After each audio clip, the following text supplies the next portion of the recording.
なかった。ただ一つ確かに成果しか。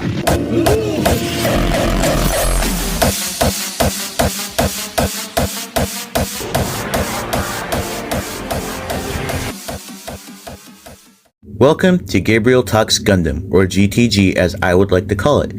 We're going to talk about my favorite animated franchise, which is broken into multiple series across multiple universes. In this first episode, we're going to introduce the original universe, the Universal Century.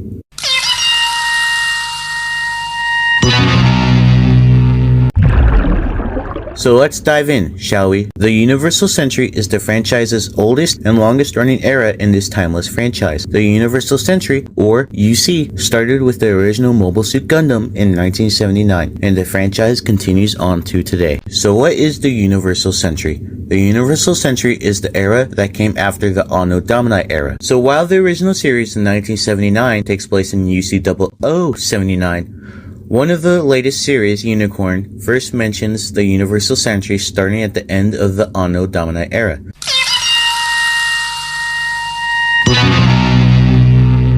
Beginning with the formation of the unified Earth government that would come to be known as the Earth Federation, and the dissolution of the nation-state system of modern-day Earth that we know today. While Unicorn shows how the Universal Century started, it was not on a good note. We do not know the exact date in AD that Universal Century started. Some sources believe in the 1990s, while other resources lean towards 2040 to 2050 for the end of the AD calendar and the beginning of the UC calendar. What is known and agreed upon is that Earth's burgeoning population began immigrating to the stars on gigantic colonies. For about 60 to 70 years, people were either exiled to space or the poor went to space to seek new life. Much like the colonial efforts that led to the United States' formation. Around the UC 0070s, one of the groups of colonies furthest from the Earth, called Side 3, were seeking to become separate from the Earth Federation. This would eventually lead to the One-Year War that would last from 0079 to 0080.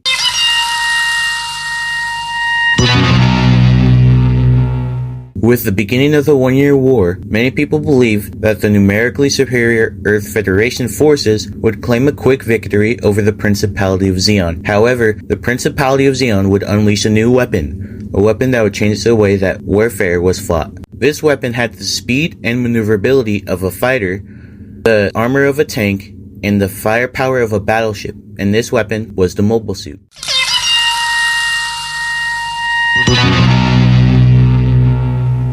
The mobile suits were made possible by the miniaturization of fusion reactors. These mobile suits would be used to such devastating effects during the opening days of the One-Year War that it would enable the Zeon forces to defeat the numerically superior EFSF at what would become the Battle of Loom, drop a massive space colony onto Earth, and launch their invasion of Earth and her allied colonies. After almost a year of fighting, the war was at a stalemate, and there appeared to be no end in sight. That until the EFSF introduced their first mobile suits. With these first units, the EFSF would begin the long march to victory. Now that we understand the setting, let's begin learning about the mobile suits. The concept of the Zeon mobile suits would come from the mobile worker. The mobile worker was originally designed to do heavy lifting such as dock loading, ship loading, and colony construction. Was roughly 55 feet tall and weighing more than 43 tons and had either claws or hands depending on what utility was needed. These original construction units would be used to test concepts that would later lead to the mobile suit. These original test platforms had to be hooked up to cables to be provided power, but with the invention of the compact fusion reactor by Dr. Minovsky, the first true prototype of a mobile suit, experimental prototype YMS-01 and 02, experimented with various mobile suit concepts such as weapons, mobility trials, armor design, sensors, and etc. By UC 0074, the Zeon mobile suit development was in risk of being cancelled due to the issue of miniaturizing the fusion reactor of the mobile worker. Dr. Torinov Y. Minovsky would end up convincing Giran Zabi to let the development continue, as he had made a breakthrough with the development of a new compact fusion reactor that would end up bearing his name. The reactor would be used for the first time in a mobile suit, with the YMS-03 WAFF being the first.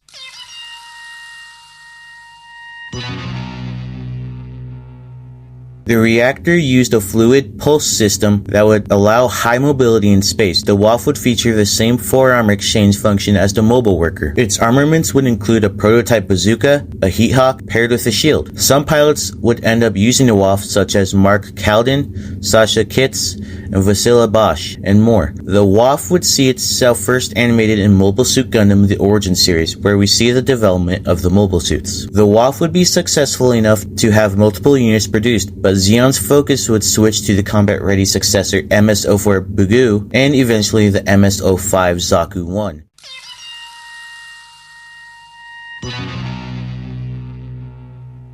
And that would conclude the first episode of Gabriel Talks Gundam, or GTG. Next time, we will be going over the earlier mentioned MS-04 Bugu and MS-05 Zaku 1. If you liked this episode, then consider liking and subscribing and hit that bell notification button so you don't miss the next episode. Thanks for watching and stay around for next time.